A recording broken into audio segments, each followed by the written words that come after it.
Lecture bye lecture इनको तैयार नहीं करेंगे तो आपको प्रॉब्लम ये उस वक्त बाद में, जब अभी क्योंकि hardly this is the 12th lecture and we have got total 15 lectures I think, तो we are left with just 3 lectures. 3 lectures के बाद आपका कंप्रीहेंसिव एग्ज़ाम होना है, और कंप्रीहेंसिव एग्ज़ाम में as you know that till the time अभी तक हम लोग कम्प्लीटली थ्योरेटिकल पोर्शंस को कवर कर रहे हैं, इसलिए कि ये कॉन्सेप्ट्स अनटिल एंड अनलेस आपको इनके थ्योरेटिकल कॉन्सेप्ट्स नहीं समझ आते, if you do not know what is the risk management and what is the difference between the risk management and risk analysis and what risk communication has to do with all these things, तो आपके लिए इसको apply करना किसी भी जगह बहुत मुश्किल हो जाएगा। तो most of the portion, rather 100% of the portion is theoretical in this. After the midterm it is all theory. So whenever it is all theory, it is either very good or it is either very bad. या तो ये आपके लिए आसान हो जाती है या आपके लिए मुश्किल हो जाती है। अब आपके लिए ना ये कम्प्लीटली आसान होगी एग्ज़ाम में और ना ये कम्प्लीटली आपके लिए मुश्किल होगी, क्योंकि it will be a mix and match. आपने जो मिड टर्म एग्ज़ाम में मैंने जो आपको एनालाइज़ किया है उससे मुझे अंदाज़ा हुआ है कि आप लोगों ने जहाँ कहीं भी मैंने आपके साथ कॉन्सेप्चुअल होने की कोशिश की है तो वहाँ पर आप लोगों ने कोई बहुत अच्छा रिस्पांस नहीं दिया। हालांकि मैं पर्सनली ये समझता हूँ कि जो मैंने आपको मॉडलिंग जिस तरह से करवाई थी और उसके न्यूमेरिकल्स जिस तरह से सॉल्व करवाए थे, थ्योरी ऑफ कंस्ट्रेंट्स के एक एक सिंगल जिस तरह 7th 8th क्लास के बच्चे को सॉल्व करवाते हैं उस तरह से मैंने आपको एक एक क्वेश्चन एक एक स्टेप यहाँ पर सॉल्व करवाया था, और आई मेड श्योर कि उसमें आप लोगों को उसी तरह से दूँ। अच्छा, the thing which I have realised after seeing your papers, I have not marked your paper, I have just seen your papers. जो चीज़ मैंने रियलाइज़ की है वो एक चीज़, I do admit one thing कि थोड़ा सा time factor, I do realise कि आप लोगों को टाइम फैक्टर का थोड़ा सा इशू। 2 ऐसे भी लोग हैं जिन्होंने पेपर पूरा भी अटैम्प्ट किया है, लेकिन exceptional cases are always there. उन लोगों के साथ मैं हर पूरी क्लास को कंपेयर नहीं करूँगा। जनरली मैंने देखा है कि एक तो जो आप लोगों को उसमें टाइम के इश्यूज आए हैं तो मे बी उसमें मैं आप लोगों को कैटर फॉर करूँगा जो मैंने रियलाइज़ किया है। या इन केस मैं ये देखता हूँ कि एक जगह के ऊपर पूरी क्लास फंस गई है, लेट्स से जैसे आपने वो जो स्पेशली जो थ्योरी ऑफ कंस्ट्रेंट वाला न्यूमेरिकल था ना, तो उसमें ओवरऑल बस कुछ लोगों ने अच्छा कर लिया। आप तो आपके मतलब मैं किसी एक सिंगल स्टूडेंट की बात नहीं ना कर रहा, मैं तो जनरली बात कर रहा हूँ। तो जहाँ पर ऐसा होगा ना कि जो collective issues, if the collective issues are seen, तो उधर that would be catered for, the collective issues would be catered for. जहाँ पर नज़र आ रहा है कि सबके साथ इशू आ रहा है तो डेफिनेटली आई वुड। वालेकुम सलाम। नहीं, एक ही है हमारे पास, तो उस चीज़ को हम देख लेंगे। तो as far as this thing is concern the risk analysis portion, definitely mid term के बाद जो आप लोगों का सिलसिला है, मिड टर्म से जो पहले का कोर्स है, forget about that course now. Decision making and problem solving and theory of constraints and model development and theory queuing theory, it is all gone now. वो तो उसकी जो सज़ा और जज़ा थी वो आपकी अभी ख़त्म हो गई है। मिड टर्म ऑनवर्ड आपने देखना है। अब देखिए मिड टर्म ऑनवर्ड में we are focusing on risk analysis, ठीक है। Risk analysis is completely theoretical in nature till the time the concepts are clearly inculcated in the minds of the students. जब आपको, क्योंकि उसमें ये मेरा पर्सनल एक्सपीरियंस मैं आपको बता रहा हूँ, क्योंकि मैंने लास्ट टाइम आपके साथ अपनी एक पब्लिकेशन भी शेयर की थी जिसमें ये सब चीज़ें लगी हुई हैं।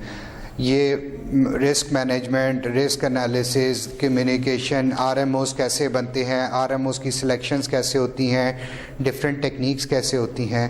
तो I have I don't know उसको प्रैक्टिकली उस सेंस में कह सकते हैं कि that is a case study. तो whenever you are doing a case study of a particular organisation, तो उसमें बहुत सारे प्रैक्टिकल जो एस्पेक्ट्स हैं वो आ जाते हैं।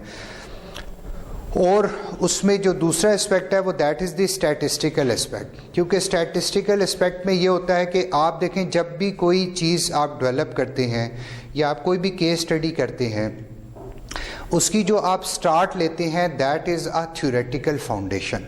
जब आप इसको थोड़ा सा, मैं आपको इस अपार्ट फ्रॉम दिस, क्योंकि अगर अभी मैं एक चीज़ सोच रहा हूँ जो मैं आपके साथ शेयर करूँगा, फिर मैं आपसे उस पर व्यूज़ लूँगा। जो पहली चीज़ जहाँ से आप स्टार्ट करते हैं ना, that is the theoretical foundation, ठीक है ना। या आप अगर कोई फ्रेमवर्क बना रहे हैं तो that is the theoretical framework. अब वो थ्योरेटिकल फ्रेमवर्क आप कहाँ से लेते हैं? जो आपका थ्योरेटिकल आप कोई फ्रेमवर्क बनाते हैं ना, या अपने इवन आप किसी एक प्रोजेक्ट को भी जब एज ए सिस्टम स्टडी करते हैं, सिस्टम्स की हमने बात की है, सिस्टम्स मैंने आपको पढ़ाए, आप देखेंगे कि project itself is a system and project is an open system.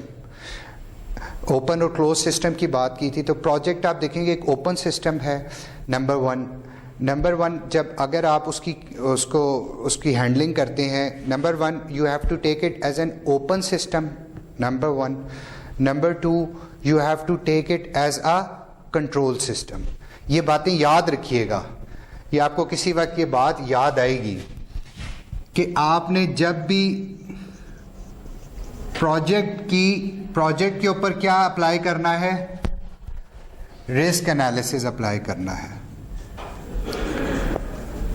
और ये कोई ज़्यादा दूर नहीं है, हो सकता है कि आप ये अभी 3 हफ्तों के बाद ये अप्लाई कर रहे हो एग्ज़ाम हॉल में बैठे हुए। इसलिए मैं आपको कह रहा हूँ ये याद रखिएगा, किसी भी प्रोजेक्ट के सिनेरियो में जब आप रिस्क एनालिसिस करते हैं तो आपने किन चीज़ों को याद रखना है। एक बात याद रखनी है कि it will be N open system. Open system क्या होता है? ओपन सिस्टम ये होता है कि कोई भी जो सिस्टम है जिस पे एक्सटर्नल इफ़ेक्ट्स आते हैं वो एक ओपन सिस्टम होता है। जिस पर एक्सटर्नल इफेक्ट, आपकी कोई भी इंडस्ट्रियल यूनिट है, मैन्युफैक्चरिंग यूनिट है, प्रोडक्शन यूनिट है, सर्विसेज ऑर्गेनाइजेशंस हैं, आपके ऊपर कुछ एक्सटर्नल फैक्टर्स होते हैं। लेट्स से जो मार्केट फ्लक्चुएशन है या मार्केट डिमांड फ्लक्चुएशन है, ठीक है ना, या सप्लाई एंड डिमांड्स हैं, तो ये मार्केट की जो एनवायरनमेंट है ना, जो मार्केट डायमेंशंस हैं, वो आपके एक्सटर्नल फैक्टर्स हैं। जो टेक्नोलॉजिकल डेवलपमेंट है वो आपका एक्सटर्नल फैक्टर है। तो ये याद रखिएगा कि ओपन सिस्टम में कुछ एक्सटर्नल फैक्टर्स होते हैं, और जो एक्सटर्नल फैक्टर्स होते हैं इस वजह से हम इसको कहते हैं ओपन सिस्टम। ओपन सिस्टम इसलिए कहते हैं कि इसमें आपके एक्सटर्नल फैक्टर्स आपके सिस्टम को इन्फ्लुएंस करते हैं। अब वो जो एक्सटर्नल फैक्टर्स होते हैं वो आपके सिस्टम को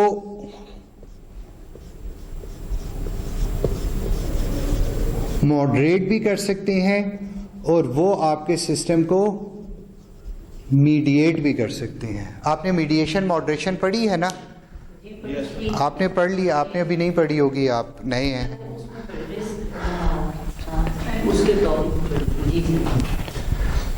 कहाँ पर? मैंने नहीं पढ़ाई मॉडरेशन मीडिएशन। आपको एडवांस क्वालिटी रिसर्च मेथडोलॉजी अगर आप पढ़ चुके हैं तो आपको मॉडरेशन मीडिएशन का कॉन्सेप्ट आना चाहिए। मैं आपसे ना ये मैंने आपको पूछना नहीं है, क्योंकि moderation mediation is a very tricky concept. Mediation खाली मीडिएशन नहीं है, मॉडरेटेड मीडिएशन भी है, मीडिएटेड मॉडरेशन भी है।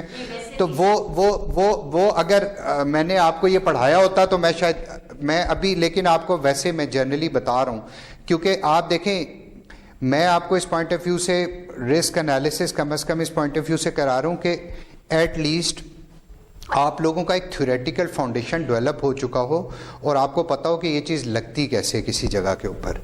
तो आपने जब अपने प्रोजेक्ट को अगर रिस्क एनालिसिस करना है, आपने इसको as an open system treat करना है ओपन सिस्टम से आपने जहन में रखना है कि जब ओपन सिस्टम होगा इसके कुछ एक्सटर्नल फैक्टर्स होंगे, बस यहाँ तक मेरी रिक्वायरमेंट यहाँ तक होगी कि कुछ एक्सटर्नल फैक्टर्स होंगे, ठीक है। और दूसरी बात आपको ये जहन में रखनी है कि that would be always a controlled system.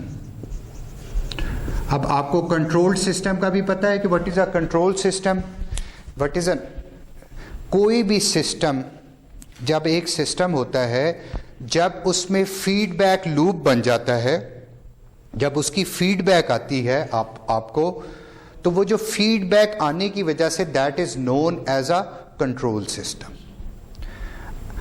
और आपका जो भी सिस्टम होगा मोस्टली 99% केसेस में, स्पेशली वो सिस्टम्स या प्रोजेक्ट्स जो हम खुद से डिज़ाइन करते हैं, वो they are always controlled system. अगर वो उसमें फीडबैक मैकेनिज्म नहीं होगा तो आप जो कुछ आउटपुट देते जा रहे हैं आपको पता ही नहीं है कि आपकी आउटपुट का एंड रिजल्ट क्या आया है। आप मैन्युफैक्चरिंग फैक्ट्री लगाई, आप ठकाठक चीज़ें मैन्युफैक्चर किए जा रहे हैं, उसका कोई फीडबैक लूप ही नहीं, आपको कोई उसका क्वालिटी डिपार्टमेंट, कोई उसका क्वालिटी एश्योरेंस या कोई उसकी जो आपका कंज्यूमर रिपोर्ट्स हैं, आपकी क्वालिटी रिपोर्ट्स हैं, ठीक है ना, वो आप तक आ ही नहीं रही। जब वो आएंगी तो आपको पता चलेगा कि आपकी प्रोडक्ट का अगर उसके जो R&Ds के कोई इश्यूज़ हैं या उसके डिज़ाइन के कोई इश्यूज़ हैं या उसकी मार्केटिंग के कोई इश्यूज़ हैं या उसकी मैन्युफैक्चरिंग के कोई इश्यूज़ हैं या उसके कोई फाइनेंशियल इश्यूज़ हैं, वो जब आते हैं और उस फीडबैक जब आ जाता है तो फीडबैक कंट्रोल सिस्टम क्या होता है?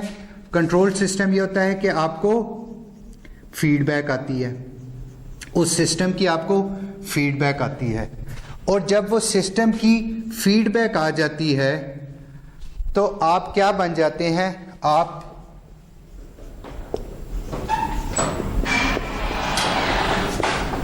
जब आपकी फीडबैक आ जाती है तो आप इटरेटिव हो जाते हैं। अब ये आपको अकील बताएंगे कि इटरेटिव होना क्या होता है। What is iterations?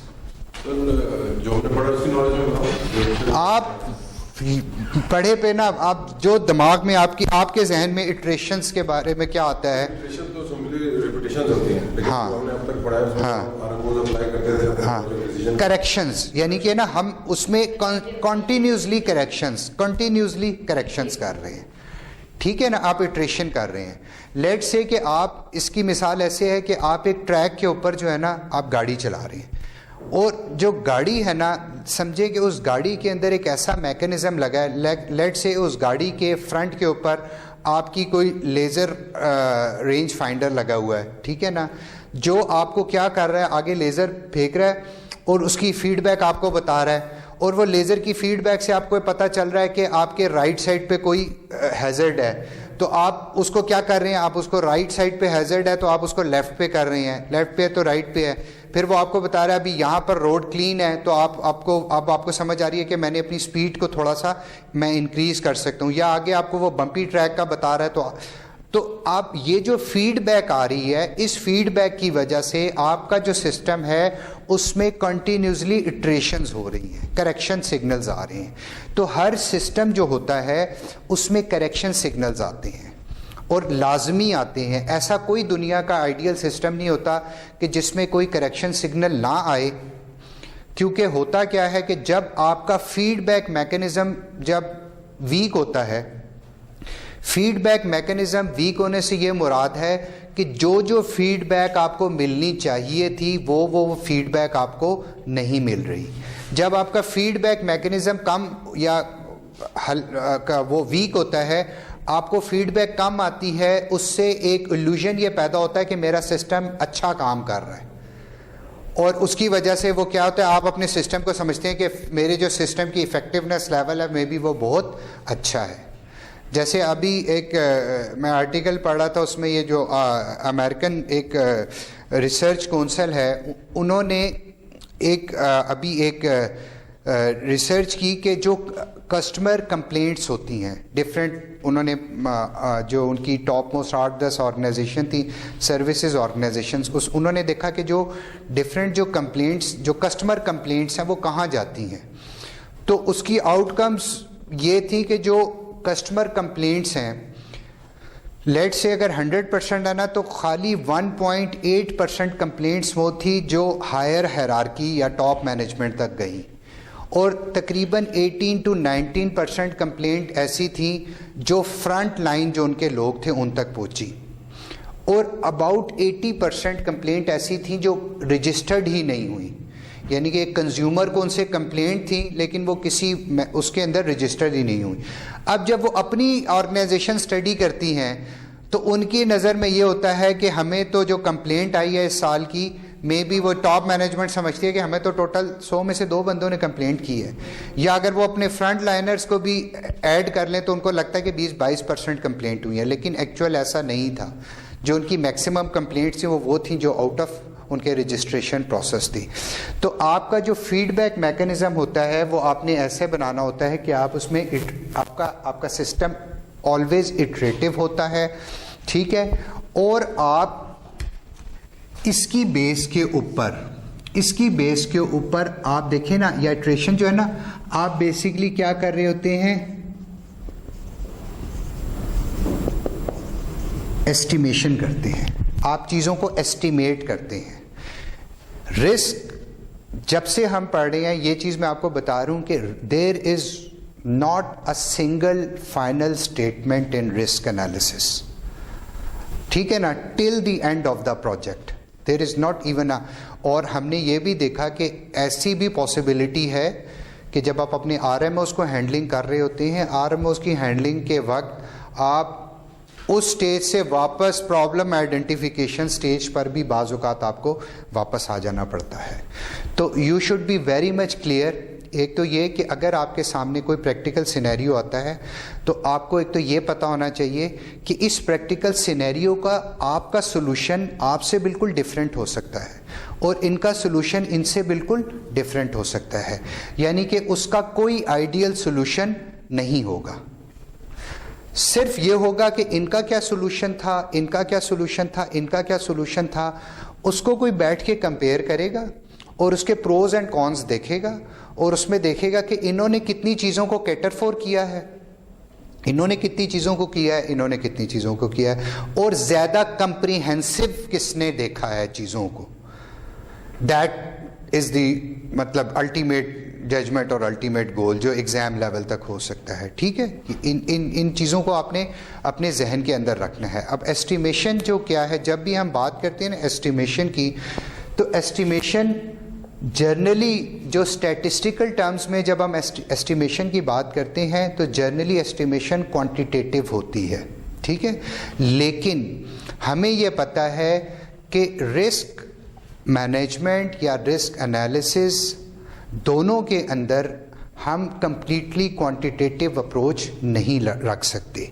स्पेशली जब हम रिस्क मैनेजमेंट की बात करते हैं तो जब रिस्क मैनेजमेंट का पोर्शन आप हैंडल करेंगे तो आपको पता होगा कि आपको क्वांटिटेटिव चीज़ों में नहीं घुसेंगे आप, लेकिन जब आप रिस्क असेसमेंट करेंगे तो रिस्क असेसर जो होते हैं वो मोस्टली क्वांटिटेटिव होते हैं, हालांकि वो भी 100% क्वांटिटेटिव नहीं होते लेकिन मोस्टली होते हैं।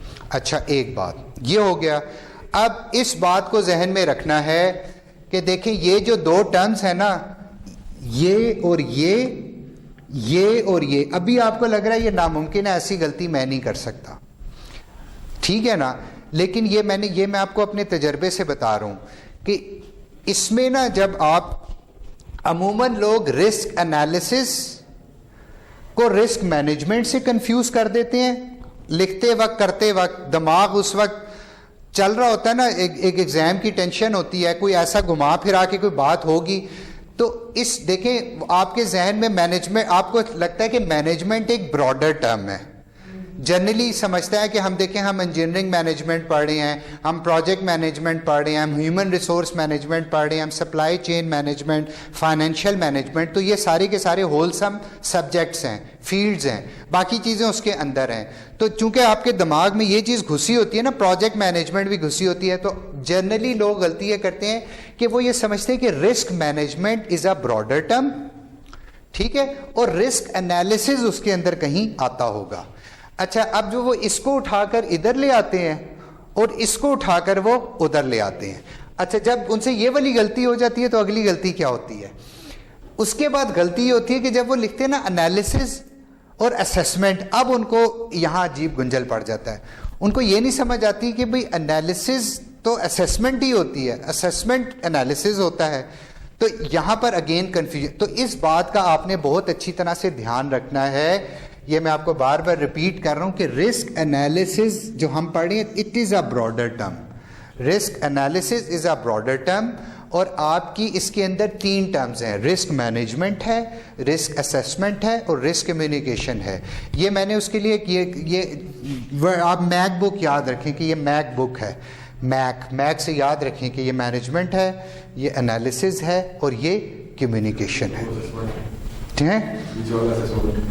हाँ, देखें अभी मैं ये गलती मैंने की। देखें, ये मैनेजमेंट है, ये असेसमेंट है, और ये कम्युनिकेशन है। ठीक है, यहाँ तक क्लियर हो गया। अच्छा, अब जो दूसरा आपने ख्याल रखना है कि जो दूसरा आपने ख्याल रखना है इसमें ये करते हुए, देखें इस चीज़ को जहन में रखें, फिर सही मीठी चाय बना के भेजिए कि जो रिस्क मैनेजमेंट का प्रोसेस है ना, अच्छा, ये जो तीनों प्रोसेस हैं ये सीक्वेंशियल नहीं है। इसको कभी भी आपने सीक्वेंशली हैंडल नहीं करना, यानी कि स्टेप बाय स्टेप प्रोसेस नहीं है। ऐसा नहीं है कि पहले स्टेप में रिस्क मैनेजमेंट होती है, जब रिस्क मैनेजमेंट कंप्लीट हो जाती है तो रिस्क एनालिसिस असेसमेंट होती है, असेसमेंट कंप्लीट हो जाए। इसमें ये गलती नहीं करनी। ये तीनों आपस में क्या है, ऐसे मर्ज्ड हैं, ये साइमल्टेनियसली हो रहे होते हैं। जब रिस्क मैनेजमेंट प्रोसेस स्टार्ट होता है तो रिस्क असेसमेंट भी हो रहा होता है। इसमें बहुत सारी चीजें एट ए टाइम साइमल्टेनियसली चल रही होती हैं, और communication is always linking them all. Communication का मतलब यह है कि आप एक काम कर रहे हो और आप एक दूसरे के साथ कम्युनिकेशन, जो चीज़ ये कर रहे हैं, ये रिस्क मैनेजर हैं, आप रिस्क एनालिसर हैं, असेसर हैं, और आप रिस्क कम्युनिकेटर हैं। ठीक है ना? अब क्या हो रहा है कि जो रिस्क असेसर कर रहे हैं वो रिस्क मैनेजर को पल पल की खबर है उसकी, और जो रिस्क मैनेजर कर रहा है वो रिस्क असेसर के साथ अपनी चीज़ें शेयर कर रहा है। ये जो शेयरिंग करवा रहे हैं, समझें, आप अगर रिस्क कम्युनिकेटर हैं, आप इसके बीच में हैं, आप इनकी शेयरिंग करवा रहे हैं। तो ये तीनों काम एट ए टाइम हो रहे होते हैं। इनको, यानी कि इनको स्टडी हम अलग अलग कर रहे हैं, लेकिन ये साइमल्टेनियसली एक चीज़ हो रही होती है। लेकिन इनके अंदर जो ब्रॉडर टर्म है या जो सबसे बड़ा काम है वो रिस्क मैनेजमेंट का है। यानी कि रिस्क मैनेजमेंट ने इस पूरे चीज़ को स्टार्ट भी रिस्क मैनेजर ने करना है, और इसकी एंड स्टेज तक भी इसको रिस्क मैनेजर ने पहुंचाना है। Risk assessor is a helping hand to the risk manager, risk communicator is a helping hand to the risk manager. ये बात आपको समझ आ रही है कि असल रोल जो इस फिल्म में मरकजी किरदार है वो रिस्क मैनेजर का है। रिस्क असेसमेंट और ये जो है ये साइड, रिस्क कम्युनिकेशन हीरोइन है, ये हीरो है, और ये क्या है, हीरो का भाई है, साइड हीरो है। ठीक है, ये आपने ध्यान में रखना है। ठीक है, क्लियर है यहां तक? चलें, क्लिक करें। Okay, at its simplest risk assessment. अब रिस्क असेसमेंट पढ़ रहे हैं, अब आपने ध्यान में रख लेना। ठीक है ना? Nothing to do with risk management, forget about risk management. ठीक है? Risk assessment. At its simplest, risk assessment is estimating the risk associated with different hazards, opportunities for gain और risk management options. अब देखिए 3 बातें हो रही हैं। Hazards और अपॉर्चुनिटी किस जगह पर देखी जाती है? इनिशियली जब स्टार्ट होता है ना, तो हैजर्ड और अपॉर्चुनिटी के साथ क्या क्या रिस्क इन्वॉल्व है ये तो रिस्क असेसर शुरू में देखता है, लेकिन आगे क्या है? और रिस्क मैनेजमेंट ऑप्शंस। आरएमओस कब आते हैं? आरएमओस तो बहुत आगे की स्टेज पे जाके आते हैं, लेकिन आरएमओस देखें, आरएमओस बने किस लिए थे? खुद आरएमओस बने थे रिस्क को मिटिगेट करने के लिए। ठीक है ना? या तो आरएमओस आपने बनाए थे रिस्क को अवॉइड करने के लिए, या आपने आरएमओस बनाए थे कि आप एक कैलकुलेटेड रिस्क लेना चाहते हैं रिस्क टेकिंग के लिए, लेकिन असेसर क्या कर रहा है कि जो आपने आरएमओस बनाए हैं उससे जो रिलेटेड रिस्क हैं उनको स्टडी कर रहा है। आपने आरएमओस रिस्क की हैंडलिंग के लिए बना रहे हैं, लेकिन जो चीज रिस्क की हैंडलिंग के लिए बनाई जा रही है उसमें भी तो कुछ रिस्क के एलिमेंट्स है ना। असेसर उसको भी देखता है कि जो आपने आरएमओस बनाए हैं उसमें क्या एलिमेंट ऑफ रिस्क क्या है, उसकी एस्टिमेशन भी कर रहा है। ठीक है, अच्छा, एक ये ऑफिशियल डेफिनेशन है, risk management principles and guidelines ISO 2009 defines risk assessment as the overall process of risk identification, risk analysis and risk evaluation. ठीक है, अब इस चीज से देखें आपको अंदाजा होगा, हम यहां पर रिस्क एनालिसिस इधर कहां लिख रहे हैं, इधर लिख रहे हैं। ठीक है ना, हम इसको इधर लिख रहे हैं। हम इन तीन चीजों को रिस्क मैनेजमेंट, इन तीन चीजों को रिस्क एनालिसिस का पार्ट कह रहे हैं। ठीक है, अब आप डेफिनेशन में देखें क्या लिखा है, risk identification, risk analysis and risk evaluation.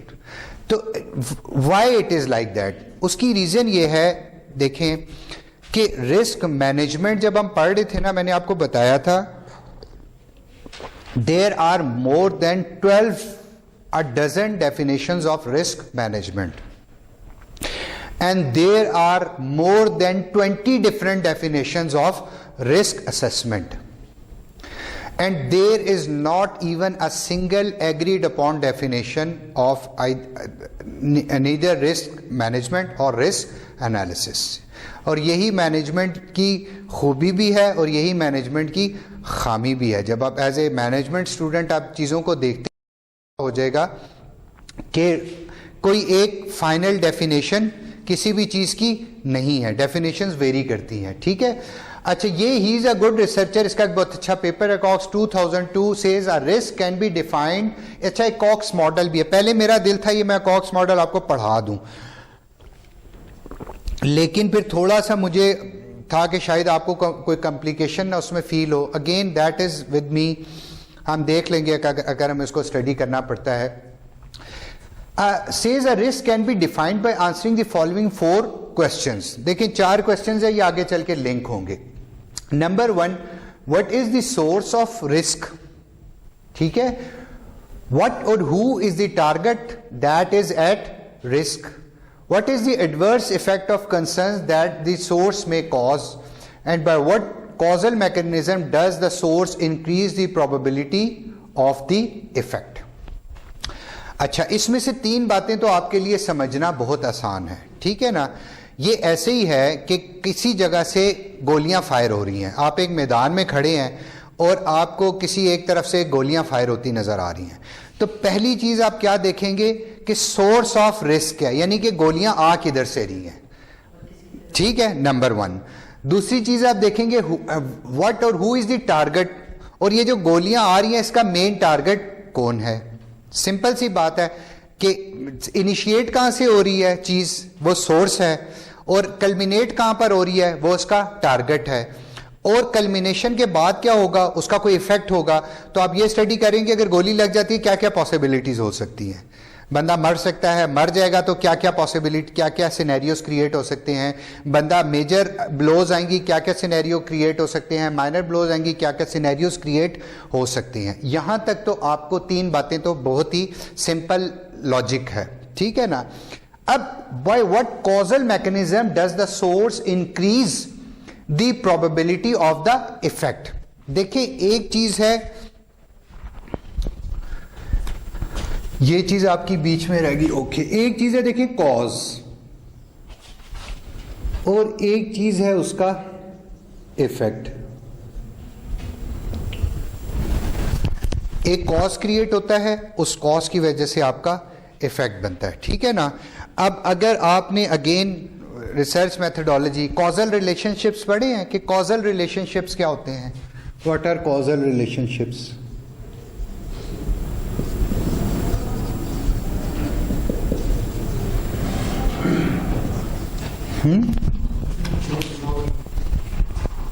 पढ़े ही नहीं है आपने, चलें ये तो और अच्छी बात है।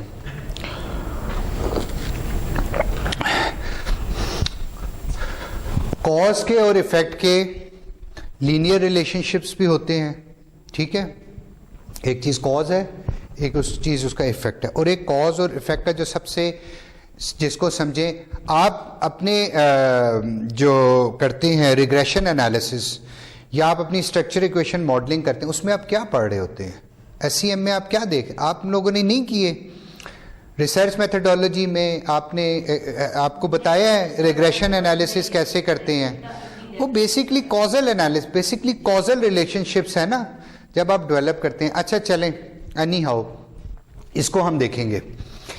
अच्छा इसका ना, सॉरी मैं चूंकि वहां से डाइवर्ट हो गया, इस चीज़ को मैं आपको एक चीज़ बता रहा था, ये जो सिस्टम की मैं बात कर रहा था, इसको मैं सिर्फ एंड करना चाहता हूँ कि आप देखेंगे प्रोजेक्ट को आपने एज ए ओपन सिस्टम लेते हैं। प्रोजेक्ट ओपन सिस्टम से मुराद ये है कि उस पे एक्सटर्नल इफेक्ट्स होंगे, उसको आपको उसका फीडबैक मैकेनिज्म होता है। फीडबैक मैकेनिज्म से मुराद है कि वो कंट्रोल्ड सिस्टम होता है, और कंट्रोल्ड सिस्टम का एंड रिजल्ट ये होता है कि उसमें आपको एस्टिमेशन और इटरेशंस करनी पड़ती हैं, ठीक है। एक चीज़ और क्या चीज़ स्टार्ट होती है, आप हमेशा you always start up with a theoretical framework. ये देखें, और थ्योरेटिकल फ्रेमवर्क कहाँ से निकलता है? थ्योरेटिकल फ्रेमवर्क आपका निकलता है आपके लिटरेचर से।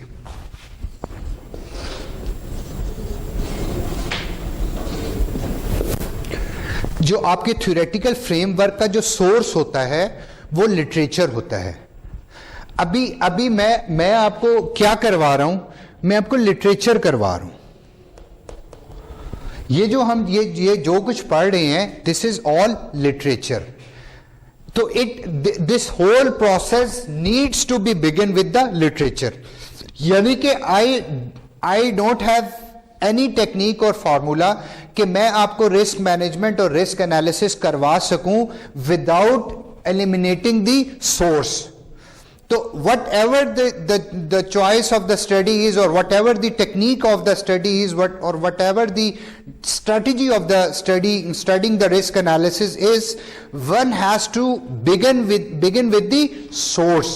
So literature is the source. Literature आपको बताता है कि आपका theoretical framework कैसे बनता है। फिर थ्योरेटिकल फ्रेमवर्क जब आपका बनता है, तो थ्योरेटिकल फ्रेमवर्क आपकी बेस प्रोवाइड करता है आपके कॉन्सेप्चुअल फ्रेमवर्क की। फिर जब आपका कॉन्सेप्चुअल फ्रेमवर्क आपका बन जाता है ना, इस कॉन्सेप्चुअल फ्रेमवर्क के अंदर आपके आते हैं कॉजल रिलेशंस।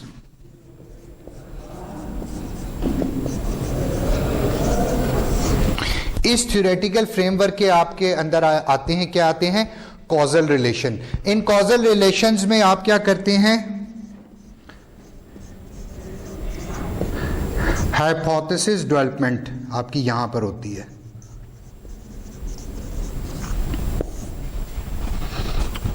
इसके आगे जाकर स्टार्ट होता है एनालिसिस। ये देखें, हम इधर है ना, एनालिसिस इस स्टेज पे जाके स्टार्ट होता है। क्या करते हैं आप? लिटरेचर रिव्यू करते हैं। लिटरेचर रिव्यू से आप थ्योरेटिकल फ्रेमवर्क पे जाते हैं।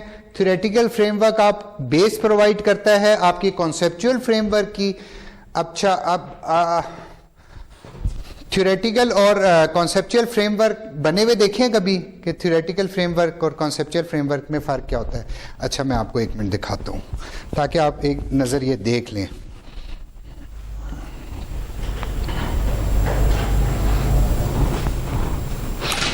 मुझे नहीं पता ढूंढ सकता हूँ कि नहीं, मैं एक मिनट देते, मैं ट्राई करता हूँ।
अच्छा, it is just a raw example, ये जहन में रखें. It has nothing to do with your thing, just to show you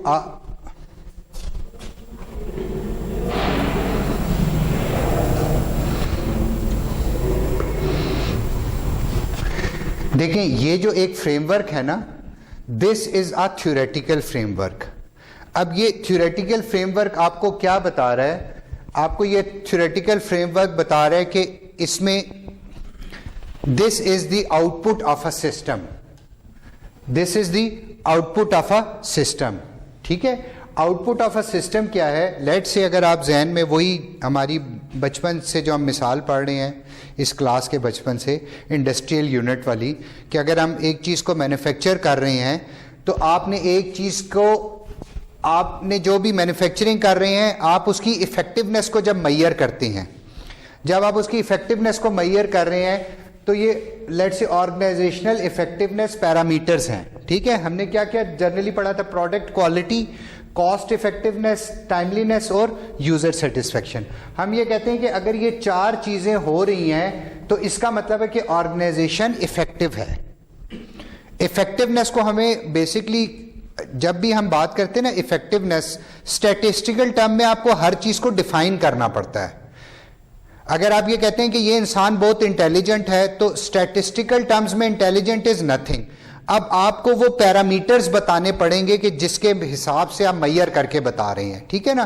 तो आपने कहा इफेक्टिवनेस, आप कहते हैं ये ऑर्गेनाइजेशन इफेक्टिव है, तो वो कहेंगे किस बेस पे इफेक्टिव है? तो आपने कहा कि इन चार पैरामीटर्स की बेस पे मैं इसकी इफेक्टिवनेस मैयर कर रहा हूं. तो this is the output of a system. ठीक है, अब हम ये देख रहे हैं कि हम ये समझते हैं कि जैसे ये quality manage QMS core practices है ना, ये quality management system core practices, हम ये देख रहे हैं कि ये जो चार प्रैक्टिसेस हैं, process management, customer focus, quality assurance and control, continuous improvement, इसका और इस आउटपुट का कॉजल रिलेशनशिप है.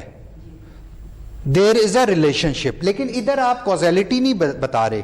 This is a theoretical framework. आप कह रही हैं कि इसका और इसका कोई रिलेशनशिप है, यानी कि ये चीज इसके साथ को रिलेटेड है, को रिलेशन.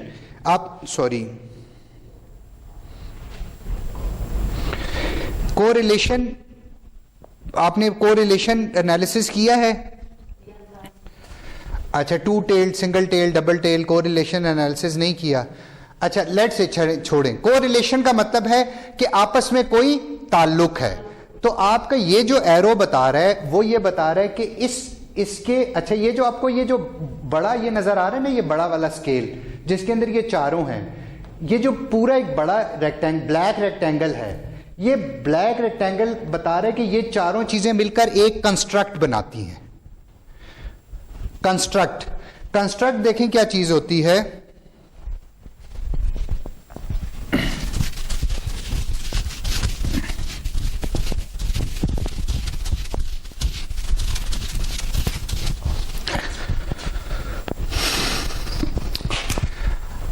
वेरिएबल्स का आपको पता है? वेरिएबल्स क्या होते हैं? वेरिएबल्स, कांस्टेंट और वेरिएबल्स का फर्क तो पता है ना. कांस्टेंट तो एक वैल्यूज होती हैं, वेरिएबल्स चेंज हो जाते हैं. ठीक है ना? तो जब हम स्टैटिस्टिकल टर्म्स में बात करते हैं तो वेरिएबल्स कुछ आपकी वैल्यूज होती हैं जिसकी कोई भी वैल्यूज हो सकती है. आप उन वेरिएबल्स की वैल्यू को अपने सर्वे के जरिए पता करते हैं. तो जो वेरिएबल्स होते हैं ना, वेरिएबल, लेट से जिसमें जो इसमें जो प्रोसेस मैनेजमेंट है, इसी फिगर को अगर आप देखें, process management is a variable, customer focus is a variable, quality assurance and control is a variable. समझ रहे हैं आप बात को? ये सारे क्या हैं? वेरिएबल्स हैं. और वेरिएबल्स किन से मिलकर बनते हैं? वेरिएबल्स जो है ना वो आइटम्स से मिलकर बनते हैं. Item 1, item 2, item 3. आइटम्स के मिलने से क्या बनते हैं? वेरिएबल. फिर ये एक वेरिएबल है, ये अगर एक और वेरिएबल आ गया, इसके भी डिफरेंट आइटम्स होंगे. इसका भी कोई आइटम 1 होगा, आइटम 2 होगा. ये आप आपको ये चीज़ उसमें बड़ा फ़ायदा देगी, ये आपको थीसिस करते हुए, क्योंकि स्टैटिस्टिकल एनालिसिस सारी यही चीज़ है. ये भी एक वेरिएबल होगा, ये भी एक वेरिएबल होगा। अगर आप इन वेरिएबल्स को मिलाते हैं ना इसके अंदर, तो ये एक बन जाता है कंस्ट्रक्ट। इसको क्या कहते हैं? कंस्ट्रक्ट।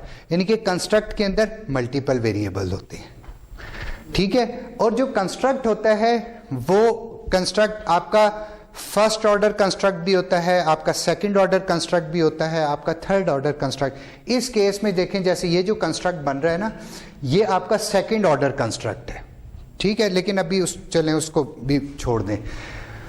तो ये जो आपको ओई पैरामीटर वाला ये जो पूरा ब्लॉक नजर आ रहा है, ब्लैक बॉक्स, ये क्या है? एक कंस्ट्रक्ट है।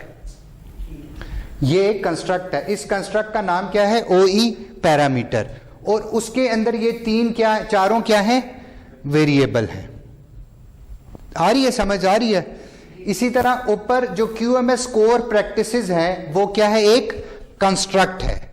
उसके अंदर 4 वेरिएबल्स हैं, process management, customer focus, quality assurance, continuous improvement, उसके चारों वेरिएबल्स हैं। उसके नीचे आप देखें जो high performance work system practices नीचे लिखा हुआ है, HPWS।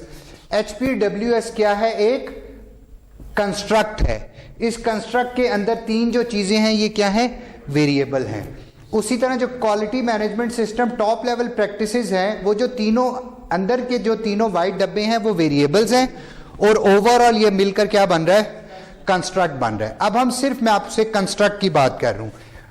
हम ये कह रहे, ये थ्योरेटिकल फ्रेमवर्क कहता है कि इस कंस्ट्रक्ट और इस कंस्ट्रक्ट के दरमियान कोरिलेशन है, और इस कंस्ट्रक्ट और इस कंस्ट्रक्ट के दरमियान भी कोरिलेशन है, और इस कंस्ट्रक्ट और इस कंस्ट्रक्ट के दरमियान भी कोरिलेशन है, और इसके दरमियान भी कोरिलेशन है, और इसके दरमियान भी कोरिलेशन है। अब ये कोरिलेशन कैसे डेवलप किया? कैसे पता चला कि इस कंस्ट्रक्ट का और उस कंस्ट्रक्ट का कोई कोरिलेशन बनता है? नहीं, कॉजल इफेक्ट तो वो बात, ये आपने बात कही कैसे कि ये रिलेशन हो सकता है? ये आपने लिटरेचर रिव्यू की बेस पर आपने ये बात की कि जो लिटरेचर लिखा गया है, जितनी रिसर्च हुई है, उस रिसर्च से समझ आती है कि इसके और इसके दरमियान कोई रिलेशन मौजूद है। तो ये this is your theoretical framework. अब आप देखें थ्योरेटिकल फ्रेमवर्क, अब आप देखें इसमें क्या होगा।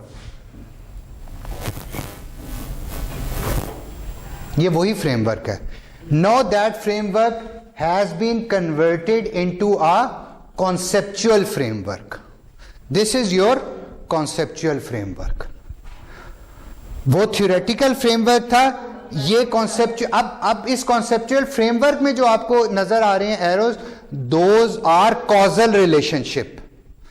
No, these are causal relationship with, इसके साथ साथ हर रिलेशनशिप के साथ उसकी हाइपोथेसिस डेवलपमेंट हो गई है। अच्छा, किस लेवल पे रिलेट करता है? लेवल नहीं रिलेट करता। आप ये कहते हैं कि QMS लेट से आपका हाइपोथेसिस 1 ये है, आपका हाइपोथेसिस 1 ये कह रहा है कि जो quality management system top management practices हैं वो सिग्निफिकेंटली और पॉजिटिवली इफेक्ट करती हैं ऑर्गेनाइजेशनल इफेक्टिवनेस को। या आप ऊपर, या आप इधर हाइपोथेसिस 2 को देखें तो हाइपोथेसिस 2 कह रहा है कि quality management system top management practices significantly and positively effect the quality management system core practices. तो ये जो चीज डेवलप हुई है, ये आपका क्या है? Conceptual framework. कॉन्सेप्चुअल फ्रेमवर्क में क्या होता है? कॉन्सेप्चुअल रिलेशनशिप्स, कॉजल रिलेशनशिप्स आती हैं, लेकिन उन कॉजल रिलेशनशिप को आपको स्टैटिस्टिकली प्रूव करना होता है। उस प्रूफ करने के लिए आप क्या करते हैं? एनालिसिस करते हैं। एनालिसिस की कहानी इसके आगे से शुरू होती है। तो हम बीच में क्या पढ़ रहे हैं?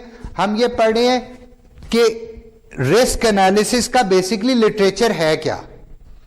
जब आपको रिस्क एनालिसिस का समझ आ जाएगी, मैनेजमेंट क्या है, असेसमेंट क्या है, कम्युनिकेशन क्या है, इनकलकेशन कैसे होती है, आइडेंटिफिकेशन कैसे होती है, RMOs कैसे बनते हैं, जब ये सब चीज़ें आपको समझ में आ जाएंगी तो फिर इस सिनेरियो, जो भी सिनेरियो आपको दिया जाएगा, आप उसको अप्लाई करने के लिए जो चीज़ें आपको चाहिए वो आपने पढ़ी हुई होंगी। ये मैं आपको बताना चाह रहा हूँ। ये आप किसी को बुला सकते हो, किसी को, इसको बताओ यार, इसको बता ना, ये मैं भी सब गीला हो चुका हूँ। और इसको रोक दो थोड़ी देर के लिए, हम 5 बनाई हुई है, मतलब मैं तो उनको तीनों को लेकर साथ साथ चल रहा हूँ कि कौन सी चीज़ किधर से उठाने वाली है। आपके दिमाग में तो वो खिचड़ी बन जाएगी। और ये मैं इतनी डिटेल्स मैं तो ये इसलिए डाल के लाता हूँ कि आपको इन स्लाइड्स के अलावा कुछ ना पढ़ना पड़े। समराइज आपने कर दिया। बस आप इन स्लाइड्स को पढ़ लें तो स्लाइड से ही आपकी कहानी आ जाए। और अगर आपका थियोरेटिकल पोर्शन होगा, और ये हो गया स्टार्ट हमारा, आवाज़ आ रही है? Okay, welcome back. तो अच्छा, जो चीज़ अभी ये हम लोगों ने यहाँ पे इसको जो ब्रेक करके जो एक चीज़ मैं आपको अभी से बता दूं, as your final exams are approaching, generally what is in my mind, अगर आपको इससे कोई इख्तलाफ है आप मुझे बता दें। एज पर माई नॉलेज आपका ऑन कैंपस पेपर होना है, आपने इधर मौजूद होना है। तो what is in my mind कि एक तो आपको ये मैंने आपको क्लैरिफाई कर दिया कि जो आपके मिड टर्म से पहले का कोर्स है वो एक्सक्लूडेड है, ठीक है ना। आपका सेमेस्टर सिस्टम है, वो कोर्स अब आपको नहीं आएगा, नंबर 1। नंबर 2, जो आपको इसके बाद का कोर्स आएगा, मोस्टली आपने देख लिया अभी तक थ्योरेटिकल उसमें जा रहे हैं। तो आपको अगर पेपर इन कैंपस होता है, आपको जो पेपर आएगा मोस्टली थ्योरेटिकल इन नेचर होगा, ठीक है, और it will be an easy attempt for you. लेकिन देखें, मुझे at some stage of the paper और इन सम पर्टिकुलर, मुझे किसी में कोई डिफरेंस तो क्रिएट करना है ना। Everyone can not be the same. अब पेपर आपका जो आपका मिड टर्म पेपर बता रहा है कि कुछ स्टूडेंट बहुत अच्छे हैं, कुछ स्टूडेंट मीडियोकर हैं, कुछ स्टूडेंट बिल्कुल नीचे हैं। ये आपके पेपर्स बता रहे हैं, मैं नहीं बता रहा, आपके पेपर्स बता रहे हैं, ठीक है ना। लेकिन अब आप उसको छोड़ दें इसी तरह। और ये ऐसा ही होता है, हर क्लास में हर स्टूडेंट एक बराबर नहीं होता। तो आपको ना मैं मे बी 1 या 2 सवाल, मे बी 1 और 2, लेट से कि अगर 100 नंबर का पेपर है, 100 मुझे नहीं पता कितने नंबर का मैं बनाऊंगा, लेट से 100% में से आपका 75 to 80% जो होगा ना, लेट से 50% paper will be a easy going, जिसने स्लाइडें पढ़ ली, समझ लिया, 50% पेपर विल बी डन, ठीक है।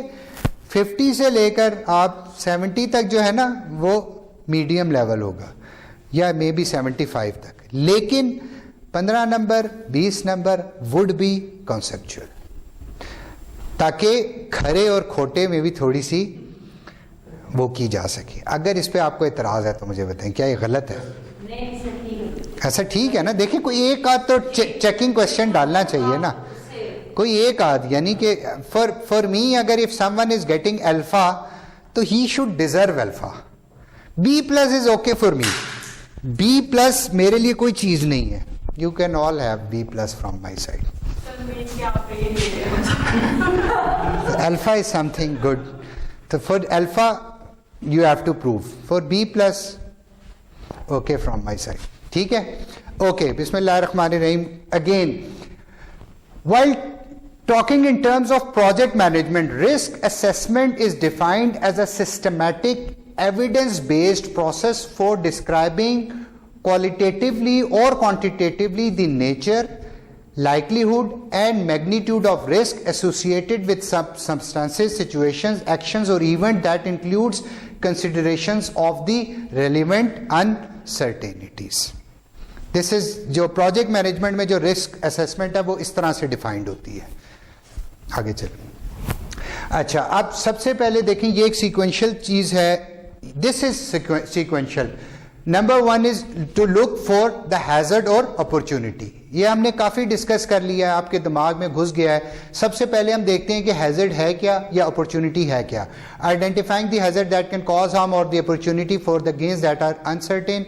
नंबर 2 हम कहते हैं consequence assessment.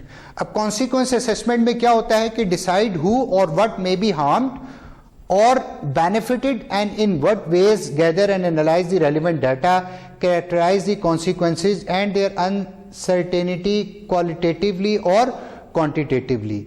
Then likelihood of the assessment. Likelihood assessment क्या होती है? Assess the likelihood of the various adverse and beneficial consequences. Characterize these likelihoods and their uncertainties qualitatively or quantitatively. और फिर लास्ट स्टेप क्या है? Risk categorization. फिर आपने पहले ये देख लिया कि हैजर्ड है क्या, फिर आपने ये देख लिया कि उसके कॉन्सिक्वेंस थे क्या, उस कॉन्सिक्वेंस की लाइकलीहुड क्या है, और फिर आपने उसके मुताबिक यानी कि आपने हैजर्ड 1 को इसमें से गुजारा, हैजर्ड 2 को इसमें से गुजारा, हैजर्ड 3 को इसमें से गुजारा, अपॉर्चुनिटी 1 को गुजारा, 2 को गुजारा, 3 को गुजारा, फिर आपने उसको क्या कर दिया, कैरेक्टराइज कर दिया। लेट से आपने कहा ये लो लेवल रिस्क है, ये मीडियम लेवल रिस्क है, ये हाई लेवल रिस्क है, ठीक है ना, ये लो अपॉर्चुनिटी है, ये मीडियम अपॉर्चुनिटी, ये this is one of the characterization की कोई बाउंड्री नहीं है, आप कोई भी कैरेक्टराइजेशन कर सकते हैं। आप ये भी कह सकते हैं कि इस अपॉर्चुनिटी में इसकी जो अपॉर्चुनिटी है लेस देन 10 मिलियन है, इसकी अपॉर्चुनिटी 10 मिलियन से 20 मिलियन है, इसकी अपॉर्चुनिटी मोर देन 20 मिलियन है। एनी कैरेक्टराइजेशन, जो भी आप अपनी फाइनल कैरेक्टराइजेशन, जो उस वक्त रिस्क मैनेजर जिस भी चीज को हैंडल कर रहा है, आप फाइनली उसको क्या कर देते हैं, कैरेक्टराइजेशन कर देते हैं। Risk assessment, the core of risk assessment में best be described by the 4 informal questions। 4 informal questions हैं, ठीक है। 4 informal questions क्या हैं? What can go wrong? How can it happen? What are the consequences? How likely is it to happen? अब फर्ज करें मैं आपसे एग्जाम में यही बात पूछूंगा ना, ये मैंने चार जवाब ही देने हैं, मैं इसको सिर्फ घुमाऊंगा, कैसे घुमाया जा सकता है? आपको मैं कहूंगा you have been appointed as risk assessor in Engro Pakistan फ्ला during your first visit you are having an informal question answer session, what all information would you like to gather in that? तो वो आपको जनरली ये पता होना चाहिए। अब मैंने यही बात पूछ रहा हूं, मैं आपको उस प्रैक्टिकल सिनेरियो में डाल के वो बात पूछ रहा हूं कि अगर आप चले जाओगे, सेसर हो जाओगे, तो क्या आपकी इनफॉर्मल इंफॉर्मेशन शुरू में आप क्या लेना चाहोगे? तो वो इंफॉर्मेशन आपको अगर ये बात पता है ना कि ये बेसिक 4 क्वेश्चंस होते हैं कि what can go wrong, how it can happen, what are the consequences, how likely it is to happen, that's it. तो आप वो घुमाई फिराई हुई बात को आपको समझ आ जाएगी कि ये 4 बातें हमसे पूछ रहे हैं, ठीक है। आगे चलें। Risk assessment activities. अब what are the risk assessment activities? तो there are I think 7 to 8 different risk assessment activities. हम वन बाय वन इसको समझेंगे। The great variety of risk assessment models, methods and applications makes it difficult to speak about risk assessment in a way with which all will agree। अच्छा, अब ये बात क्या है, देखें असल में क्या होता है कि डिफरेंट रिस्क असेसर्स ने क्या किया है कि उन्होंने मॉडल डेवलप कर दिए हैं, बने बनाए, कि अगर आपका कंस्ट्रक्शन प्रोजेक्ट होता है तो रिस्क एनालिसिस का ये मॉडल है, ठीक है ना। अगर आपका कोई R&D का प्रोजेक्ट है तो उसका ये मॉडल है। प्री प्लान्ड मॉडल्स बना दिए हैं। तो आप बाज़ों का क्या करते हैं कि इंस्टेड ऑफ कि आप उस सारे प्रोसीजर से गुजरें, आप कोई बने बनाए मॉडल लाकर उस पर इंप्लीमेंट कर देते हैं। जैसे quality management system is a complete approach, लेकिन क्वालिटी मैनेजमेंट सिस्टम में क्या हुआ कि डिफरेंट कंपनीज ने क्वालिटी मैनेजमेंट या टोटल क्वालिटी मैनेजमेंट के मॉडल्स बना दिए हैं। या European quality award is a complete model, ठीक है ना, या Australian quality award is a complete model, या Deming prize is a complete model.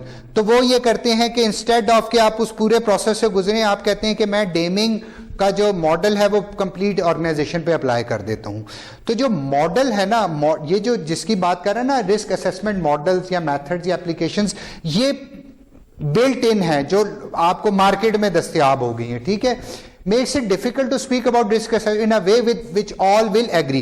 अब इसमें क्या होता है कि जब आप कोई मॉडल लेकर आते हैं, प्री डिटरमिन्ड मॉडल या कोई टेक्निक या कोई एप्लीकेशन, उस पर कभी भी एग्रीमेंट नहीं होता, इसलिए कि वो मॉडल हमेशा जेनेरिक होता है, वो हर सिनेरियो में 100% फिट नहीं आता। आपकी ऑर्गेनाइजेशन के और डिफरेंट पहलू होंगे, आपका ऑर्गेनाइजेशनल कल्चर डिफरेंट है, आपकी जो लिमिटेशंस हैं वो उनसे डिफरेंट हैं, आपकी अपॉर्चुनिटीज डिफरेंट हैं, तो उसके ऊपर अमूमन डिसएग्रीमेंट हो जाता है। ये बात वो कह रहा है। The risk assessment components of risk analysis can generally be described by breaking it down into 8 generic risk assessment task. आपको पता होना चाहिए कि रिस्क असेसमेंट, अगर आप रिस्क असेसर हैं तो आपने 8 डिफरेंट किस्म के काम आपको करने पड़ सकते हैं. That appear to varying extent in one form or another in all best practice risk assessment. लेकिन आप ये याद रखें कि ये इन अ जेनेरिक टर्म है. मे बी रिस्क असेसर किसी जगह 4 काम करता हो, मे बी रिस्क असेसर किसी जगह 15 काम करता हो, किसी जगह 8 काम करता हो, लेकिन फॉर जर्नल अंडरस्टैंडिंग जर्नली ये 8 एक्टिविटीज हैं. ठीक है ना. These are the 8 different activities जो एक रिस्क असेसर कर रहा होता है. ठीक है. स्टार्ट कहां से होती हैं? To understand the questions. सबसे पहले आपने क्वेश्चंस को अंडरस्टैंड करना है. नंबर वो identify the source of risk, कि रिस्क का सोर्स क्या है. कॉन्सिक्वेंस असेसमेंट आपकी करनी है, लाइकलीहुड असेसमेंट करनी है, रिस्क कैरेक्टराइजेशन करनी है, आपने असेस करना है द इफेक्टिवनेस ऑफ आरएमओज, आपने कम्युनिकेट करनी है अनसर्टेनिटी, और आपने पूरे प्रोसेस को डॉक्यूमेंट करना है. This is all what you have to do. ठीक है. अब ये मैं आपको बारी बारी ये आगे इन चीजों की डिटेल बताऊंगा. अब जो 8 एक्टिविटीज हैं, the task although presented in a linear fashion are often accomplished in a iterative fashion. देखिए ये जो है ना, इसको आपने याद रखना है कि ये लीनियर, ये लिखने में लीनियर आ रहा है. दे लीनियर से मुराद ये होती है कि एक चीज ने होना है फिर अगले स्टेप ने, सीक्वेंशियल नहीं है. These are not sequential. किस 1 के बाद किस 2 और किस 2 के बाद किस 3 ने नहीं आना. ये अमूमन ऐसा होता है कि कुछ चीजें ऐसी चलती हैं और कुछ चीजें साइमल्टेनियसली हो जाती हैं, और कुछ साइमल्टेनियसली होने की वजह से कुछ ये होता है कि जैसे स्टेप 4 स्टेप 2 को चेंज करवा रहा है. तो अब स्टेप 2 शुरू पहले हुआ था, लेकिन अब वो चेंज होने की वजह से स्टेप 4 के बाद चला गया. तो दीज आर इटरेशंस. तो ये यानी कि इसकी तरतीब गड़बड़ हुई हुई होती है. तो इसकी तरतीब पे नहीं जाना, आपको बस ये पता होना चाहिए कि 8 टास्क हैं. ये 8 टास्क आप किसी एक सिरे से ही स्टार्ट करते हैं, लेकिन in the heat of the battle ये 8 टास्क आपस में काफी जगह मिक्सअप हो जाते हैं. एट ए टाइम भी हो रहे होते हैं, पहले वाला बाद में हो रहा है, बाद में पहले वाला, इस तरह भी हो सकता है.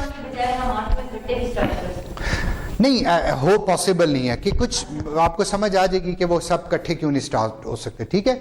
सम टास्क में be initiated simultaneously, some tasks. ठीक है. सम टास्क में be, for example the consequence and likelihood assessment में बी डन कंकरेंटली. ये 2 चीजें हैं, बहुत सारी और भी हो सकती हैं. ये तो वैसे ही मेरे ध्यान में कि 2 चीजें आप एक साथ कर सकते हैं, इससे कोई फर्क नहीं पड़ेगा. It is less important that the task be accomplish in a rigid fashion then that all of the tasks get done at least once. ठीक है. आगे चलें. Okay, coming over to the question of activity number 1. Activity number 1 is understanding the question. ठीक है. Question क्या है? Number 1.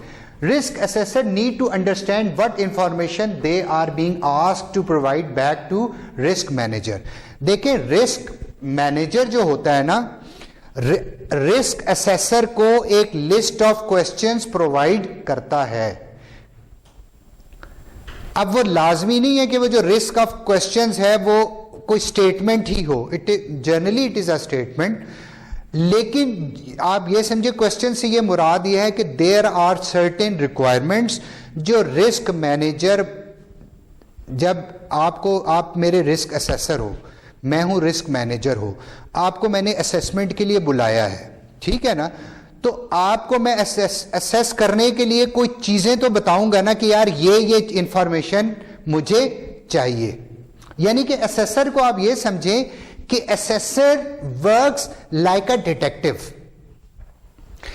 ठीक है ना. Assessor is a detective. ठीक है ना. और जो मैनेजर है ना, वो he is not a detective. Manager क्या रोल प्ले कर रहा है इसके अंदर? मैनेजर ये रोल प्ले कर रहा है कि मैनेजर ओवरऑल जो उस पूरे जो क्राइम सीन हुआ है, पूरे क्राइम सीन का जो ओवरऑल इन्वेस्टिगेटिंग ऑफिसर है ना, जो उस पूरे के पूरे केस को हैंडल कर रहा है. ठीक है ना. जो प्रोसिक्यूशन है, जो प्रोसिक्यूशन ऑफिसर है, वो मैनेजर है. तो वो जब डिटेक्टिव को बुलाता है तो वो डिटेक्टिव को बुलाकर कुछ पहले से जो उसके पास इंफॉर्मेशन मौजूद होती है वो देता है, और इसके साथ साथ उसको कुछ गाइडलाइंस देता है, कुछ क्वेश्चंस देता है कि यार मुझे इसके जवाब चाहिए. ताकि वो असेसर उसके ऊपर काम कर रहा है, ठीक है ना। तो इसकी बात हो रही है, वेदर असेसर्स आर इन्वॉल्व्ड और not obtaining a preliminary set of the questions to be answered by the risk assessment is the essential starting point for any risk assessment.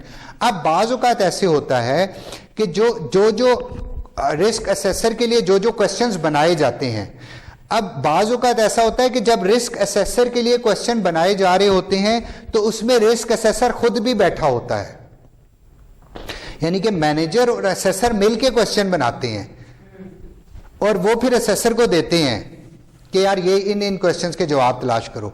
लेकिन ऐसा भी हो सकता है कि असेसर उसका पार्ट हो उस प्रोसेस का, और ऐसा भी हो सकता है कि असेसर उस प्रोसेस का पार्ट नहीं होगा, उसको सिर्फ मैनेजर वो देगा, ठीक है। Assessor should review the questions with the manager to make sure that they have a common understanding of the meaning of the questions and the information required to answer them.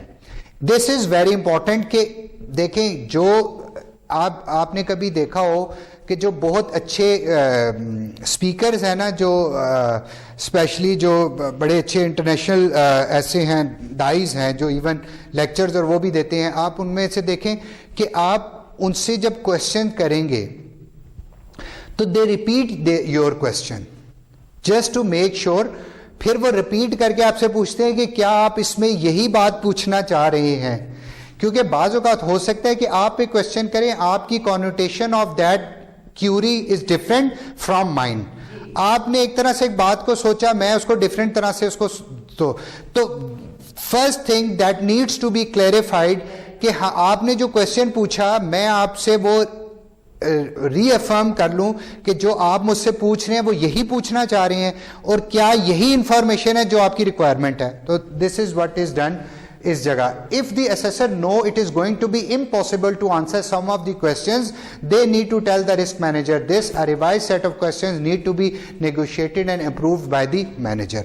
आपने risk assessor के पास ये इस चीज का, he has got the full authority कि अगर वो ये कुछ चीजें समझता है कि रिस्क मैनेजर उसको ऐसी चीजें दे रहा है, ऐसे टास्क दे रहा है जो फुलफिल नहीं हो सकते, पॉसिबिलिटी नहीं है, या मे बी पॉसिबिलिटी है लेकिन उसमें बहुत ज्यादा रिसोर्सेज इन्वॉल्व हैं, तो वो उसको कह देता है कि इसमें से ये चीजें एलिमिनेट कर दो, ठीक है। तो ये जो सेट ऑफ वो बनेगा ना, क्वेश्चन पेपर बनेगा जिसके ऊपर आगे चलना है, it has to be agreed upon by the risk assessor and the risk manager. If important questions are missing, assessor should argue for their inclusion. इसी तरह से बात है, अगर मैनेजर ने कोई चीजें पूछी हैं तो असेसर उल्टा उसको बता रहा होता है कि तुम्हें मुझसे ये भी पूछना चाहिए था, तो वो भी इंक्लूड हो जाती हैं। ओके, नंबर 2 स्टेप क्या है हमारा? Identify the source of risk. Second activity, data collection and analysis begins in earnest when risk assessor seek to identify, understand and describe the source of the harm that could occur or the gain that may be realized. The source of the risk, the hazard that can cause harm or the opportunities for gain that are uncertain may already have been identified as the decision context was established by the manager with or without the assistance of the assessor, especially if a risk profile was prepared first. देखें ये क्या चीज आपने याद है, आपको risk profile पढ़ा था हमने, एक मैनेजमेंट का काम था। मैनेजमेंट का काम में एक काम था रिस्क प्रोफाइलिंग करना, कि वो कैसे प्रोफाइलिंग में क्या हो जाता है कि मैनेजर खुद आइडेंटिफाई कर लेता है कि ये हैजर्ड हैं या ये अपॉर्चुनिटीज हैं। अगर वो कुछ अपॉर्चुनिटीज के पीछे भागना चाह रहा होता है तो मैनेजर उसको ऑलरेडी आइडेंटिफाई कर चुका होता है, या अगर कुछ हैजर्ड से वो बचना चाह रहा होता है तो वो, अगर ये काम हो गया है तो इसका मतलब है कि अब असेसर का ये काम नहीं है। असेसर का काम सिर्फ जो ऑलरेडी आइडेंटिफाई चीजें हो गई हैं उसको देखना है, लेकिन अगर ये प्रूफिंग नहीं हुई है तो फिर असेसर ही हैजर्ड और उनकी आइडेंटिफिकेशन भी देखता है। It is usual for assessor to participate in the preparation of a risk profile. तो इससे बचने के लिए वो ये करते हैं कि जब रिस्क प्रोफाइलिंग हो रही होती है तो वो असेसर को भी बुला लेते हैं ताकि वो म्यूचुअली एग्री कर सकें कि कौन कौन से हैजर्ड्स हैं, ठीक है ना, उनका सोर्सेज क्या है और उसको उसकी लाइक्लीहुड क्या है। इसी तरह कौन कौन सी अपॉर्चुनिटीज हैं, उनके सोर्सेज क्या हैं। तो जब ये हम सारी की सारी अपॉर्चुनिटीज या सारे के सारे हैजर्ड देख रहे होते हैं, तो ये जनरली असेसर भी इसमें शामिल हो जाता है, लेकिन ये असेसर का बेसिक फंक्शन नहीं है, ये एक एडिशनल फंक्शन है. For engineering projects it may mean determining the demand on a structural component relevant to its capacity. In enterprise risk management, it could be anything that threatens a firm's ability to meet its strategic objectives. अब पहला ये समझ आ गए दोनों example, या ये इसको explain करूं? अगर आपको इंजीनियरिंग प्रोजेक्ट कर रहे हैं, it may be determining the demand on a structural component relative to its capacity. आपने अगर एक चीज देखें, आप कंपोनेंट्स किस हिसाब से लेते हैं? अपनी प्रोडक्शन कैपेसिटी के हिसाब से लेते हैं. अगर आपकी कैपेसिटी का जानना आपके लिए ज़रूरी है, आपको अगर आपको अपनी कैपेसिटी का नहीं पता और आपके कंपोनेंट बाइंग हो जाती है अपनी कैपेसिटी के हिसाब से नहीं है, तो it has to be known to the assessor कि वो उसी हिसाब से बाइंग करे, या इन केस ऑफ जैसे इंटरप्राइज रिस्क मैनेजमेंट है, it could be anything that threatens firms ability to meet its strategic objectives. देखें, कुछ एक आपने फर्म बना लिया, आपने कुछ अपने स्ट्रेटेजिक ऑब्जेक्टिव क्या होते थे जो आप 5 साल बाद सोच रहे हैं, 6 साल बाद सोच रहे हैं, 8 साल बाद सोच रहे हैं, लेकिन असेसर आपको बता रहा है कि ये जो आप 4, 5, 6 साल बाद बातें सोच रहे हैं, ये चीजें बड़ी वाज़ेह थ्रेट्स हैं. इन थ्रेट्स की वजह से, इन कंडीशंस की वजह से you may not be able to achieve your strategic objectives. Okay, the risk assessor should think comprehensively about risk. This means identifying all of our decision relevant risk. It is all too easy to focus too narrowly and too quickly on a single risk when there may in fact be more than one. तो आपको पहले सारे के सारों को देख लेना पड़ता है. It also means considering all the relevant dimensions of a risk, including not only the existing risk but residual, new, transformed and transferred risks. लिखें एक असाइनमेंट. असाइनमेंट है, what is the difference between residual, new, transformed and transferred risk. असल में आप लोगों ने assignment की नहीं है. मुझे आप लोगों की असाइनमेंट की इसलिए फिक्र है कि उसमें अच्छा खासा कवरेज मिल जाती है. आपके मैंने क्विज़ेस भी कम लिए हैं, तो ये this is good for you. 1 pager. What is the difference between the residual, new, transformed and transferred risk?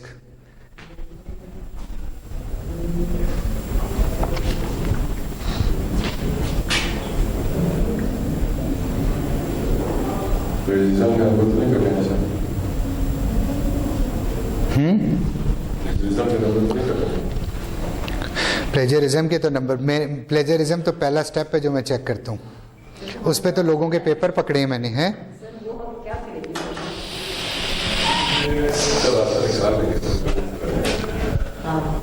Sir, बच्चों को ज्यादा आइडिया ये रास्ते तो मैं आपको हैं, वो बच्चों को ज्यादा आइडिया होते हैं, पता नहीं फॉन्ट चेंज कर लेते, क्या चेंज कर लेते. बेटी मेरी उस दिन आप मुझे दें, अगर मैं ना आपको पकड़ के दूं, वो फॉन्ट बदले, वो रीफ्रेश करे पूरा, मैं आपको पकड़ के दूंगा. पूरा रिफ्रेश करे, जिसकी प्लेजरिज्म रिपोर्ट लेस देन 10 आएगी, मैं आपको वो भी पकड़ के दे हैं.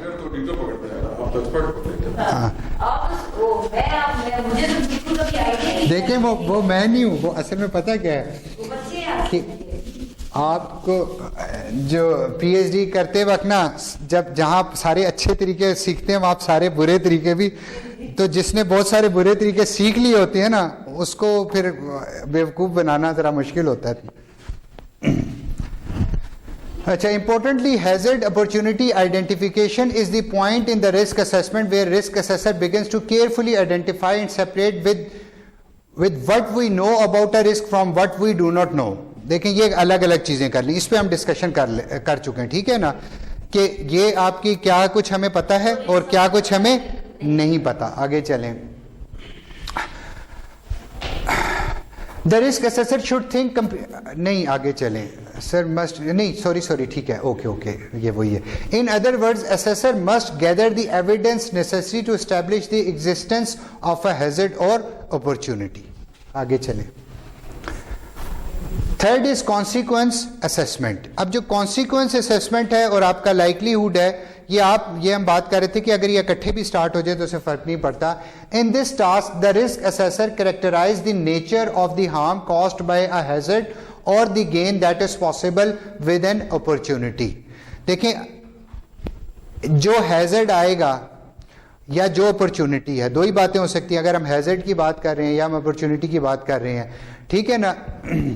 अब उसकी वजह से जो कोई कॉज पैदा होगा, एक हैजर्ड हुआ, उसकी वजह से कोई चीज कॉज होगी, उसको स्टडी किया जाता है कि क्या क्या, उसको स्टडी करके उसको कैरेक्टराइज बेसिकली कर देता है कि एक काम, हैजर्ड से मुराद ये है आपके मेहमान आपके हैजर्ड है, ठीक है. आपके घर में एक मेहमान आ गया, for you he is a hazard. अब वो कहता है मैं आके 10 दिन रहूंगा, तो आपने असेसर के तौर पे, वो असेसर आपको बताएगा कि पॉसिबल क्या क्या कॉजेज अब इसके, इस हैजर्ड के क्या क्या हो सकते हैं, आपके बजट के क्या मसाइल हो सकते हैं. अब ये चुगलियां लगाएगा, उससे फैमिली पे क्या असरात हो सकते हैं, ये समझ रहे हैं आप. जो उसके पॉसिबल आउटकम्स है ना, वो सारी की सारी वो लिस्ट डाउन करते हैं. Assessor identify who or what may be harmed or benefited and in what ways by the source of risk identified in the previous task. अब ये बताएगा कि उससे फायदा किस किस को फायदा होगा और किस किस को उसका नुकसान होगा. The activity might be described as the cause effect link in the risk assessment. अब ये जो कॉजल लिंक होता है ना, ये रिस्क असेसर बताता है. मैंने आपको बताया था कि को रिलेशन लिंक जो है, जो मैनेजर को रिलेशन लिंक बता सकता है कि कोई ना कोई ताल्लुक है, ठीक है, लेकिन असेसर बताएगा कि वो ताल्लुक किस तरह का है. मतलब लाजमी नहीं, जो वो 1 टेल्ड और 2 टेल्ड की बात कर रहा था, मे बी ए की वजह से बी पर इफेक्ट हो रहा हो या बी की वजह से ए पर इफेक्ट हो रहा हो, लेकिन दोनों टर्म्स में हम कहते हैं कि रिलेशन है. Correlation mean there is some relation. Correlation को पहले आपको डायरेक्शनल करना पड़ता है कि ए का इफेक्ट बी पर हो रहा है या बी का इफेक्ट ए पर हो रहा है. और अगर ए का बी पर हो रहा है तो ए का बी पे पॉजिटिव इफेक्ट हो रहा है या नेगेटिव इफेक्ट हो रहा है, ठीक है ना. और कॉजेलिटी में ये होता है कि कॉज क्या है और इफेक्ट क्या है. जी, यानी कि एक चीज कॉज बनती है और उस चीज की वजह से उसका इफेक्ट बनता है. तो कॉजेलिटी जो कायम करता है ना, मैनेजर का काम, मैनेजर मैक्सिमम रिलेशनशिप डिफाइन कर सकता है. कॉजेलिटी जो है वो असेसर का काम है.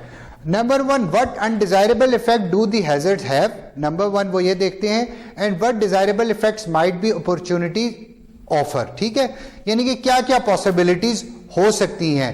अनडिजायरेबल इफेक्ट हैजर्ड है तो क्या क्या अनडिजायरेबल इफेक्ट होंगे, और अगर अपॉर्चुनिटीज हैं तो क्या क्या डिजायरेबल इफेक्ट्स हो सकती हैं. Risk effects human public safety, ecosystem, property, natural and cultural resources, human systems, चाहे पॉलिटिकल है, legal, education, transportation, communication and like, business operations, and bottom line infrastructure, economies, international trade and treaties, finance and so on.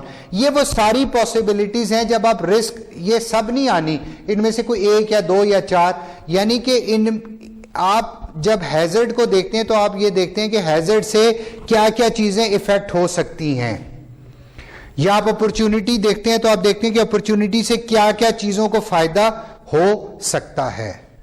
यानी कि Covid आया तो Covid को जो as an opportunity देख रहे थे, वो ये लिस्ट डाउन करेंगे कि कोविड आने की वजह से कौन कौन सी चीजों को फायदा किस किस को फायदा पहुंचेगा, वो अपॉर्चुनिटीज है वो. और अगर एक असेसर लिस्ट डाउन करे तो देखेगा कि कोविड से क्या क्या चीजें नुकसानात होंगी. ये अलग अलग है. आगे चले, नेक्स्ट स्लाइड.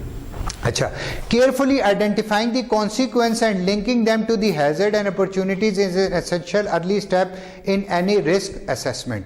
अब ये देखें, ये जो मैंने आपको वो कॉन्सेप्चुअल फ्रेमवर्क दिखाया था ना, कॉन्सेप्चुअल फ्रेमवर्क में, थ्योरेटिकल फ्रेमवर्क में मैंने आपको सीधे तीर दिखाए थे, कॉन्सेप्चुअल फ्रेमवर्क में मैंने आपको कॉजल रिलेशनशिप बताए थे विद हाइपोथेसिस. तो ये वो अभी आपके दिमाग में वो तस्वीर अगर चल रही है ना, तो वो ये है कि identifying the consequence and linking them to the hazards and opportunity is an essential early step in any risk assessment.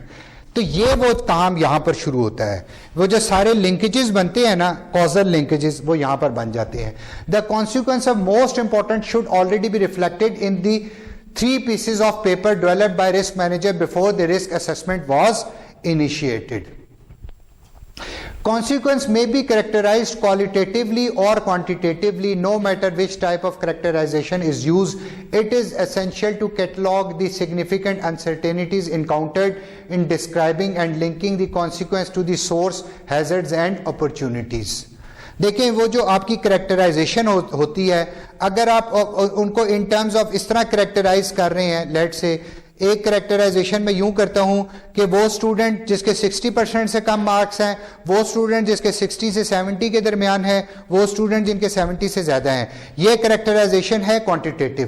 Qualitative में है कि मैं ये कहता हूं कि वो स्टूडेंट जो लो लेवल स्टूडेंट हैं या मीडियम लेवल स्टूडेंट हैं या हाई लेवल स्टूडेंट है, अब मैं कोई क्वांटिटी उनके साथ डिस्क्राइब नहीं कर रहा, क्वांटिटी नहीं डिस्क्राइब कर रहा, तो ये जो करेक्टराइजेशन है ये क्वालिटेटिव है।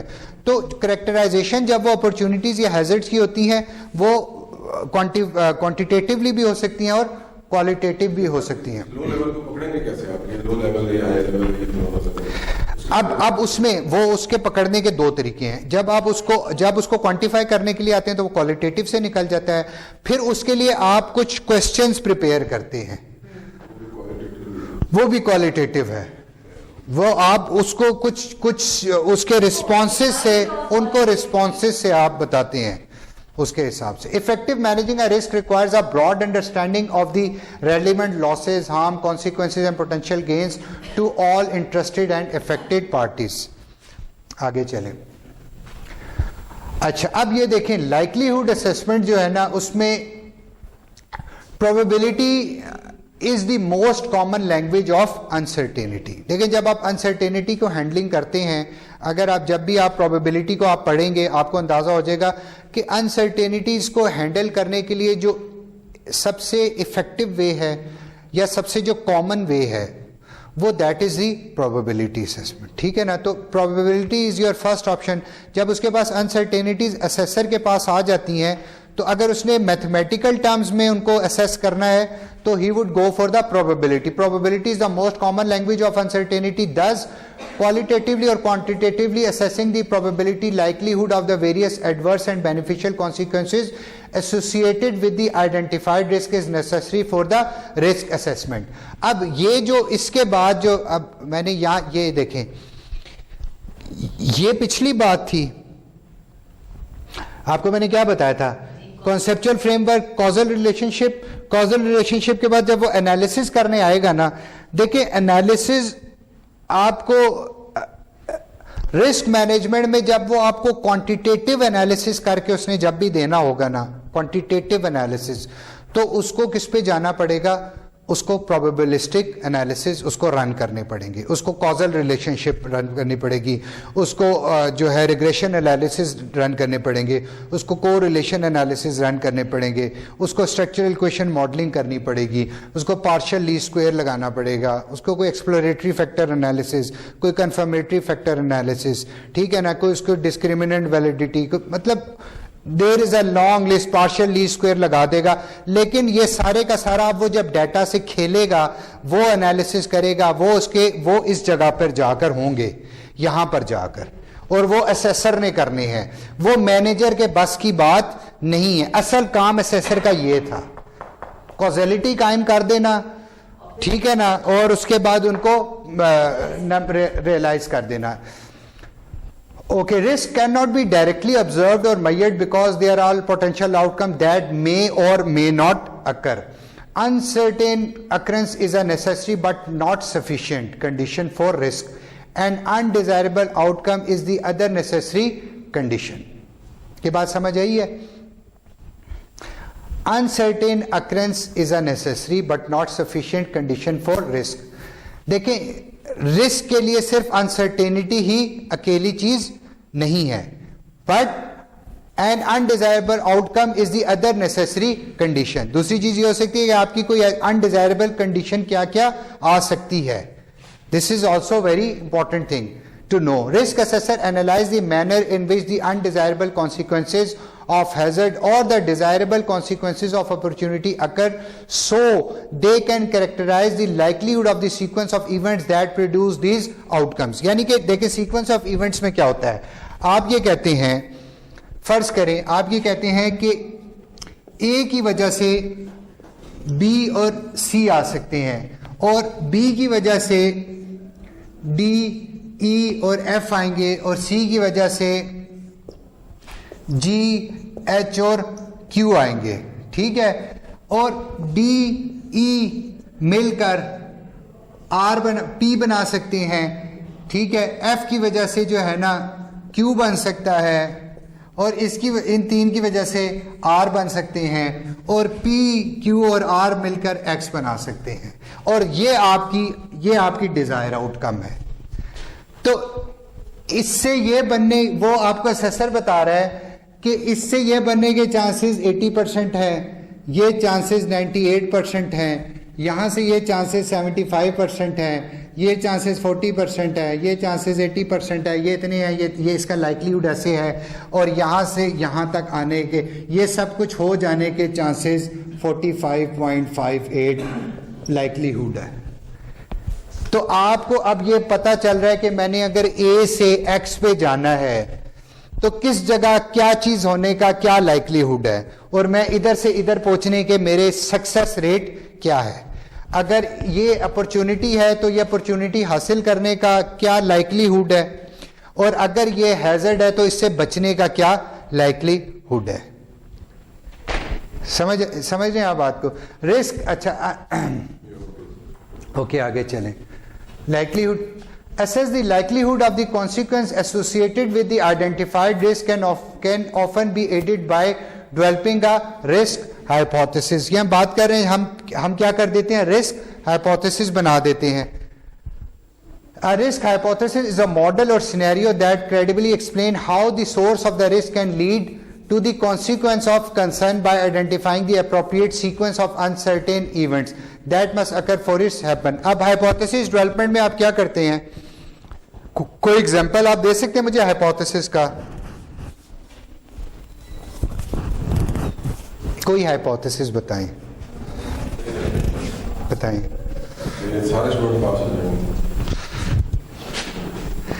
ठीक है, ये hypothesis है या ये विश है?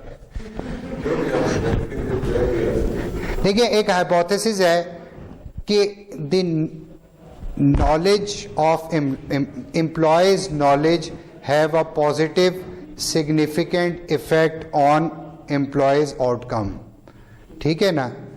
अब ये दिस इज अ हाइपोथेसिस, ठीक है ना, दिस इज हाइपोथेसिस। अब आपको पता है एक नल हाइपोथेसिस भी होता है, ठीक है ना।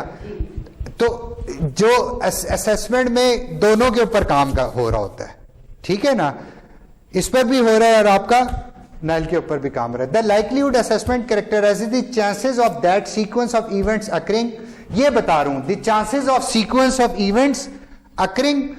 Think of this step as estimating the probability that a risk target or thing will be exposed or the this is the target or the opportunity, कि ये पूरा सीक्वेंस ऑफ इवेंट्स की प्रोबेबिलिटी बता रहा होता है क्या लाइकलीहुड है, हर स्टेप पे क्या है और यहां तक पहुंचने का सीक्वेंस या लाइकलीहुड क्या है। Alternatively, it is estimating the probability that an opportunity does or does not yield a favorable outcome। ये वही बात है, अगर ये हैजर्ड है तो ये हैजर्ड की कर रहा है, अगर अपॉर्चुनिटी है तो अपॉर्चुनिटी की कर रहा है। आगे चलें। उसके बाद रिस्क कैरेक्टराइजेशन, इसके ऊपर हमने बात कर ली है। Risk characterization is where many of the risk manager questions usually get answered, ठीक है। Risk characterizes typically includes description of the probability of occurrence and the severity of the adverse consequences associated with the hazard, the magnitude of potential gains from opportunities identified based on the evidence and analysis in all the preceding steps। There are, अगर देखें ऊपर की जो बात हो रही है वो रिस्क अवॉइडेंस में हो रही है, नीचे वाली बात हो रही है अपॉर्चुनिटी सीकिंग के लिए। there are different approaches to risk characterization.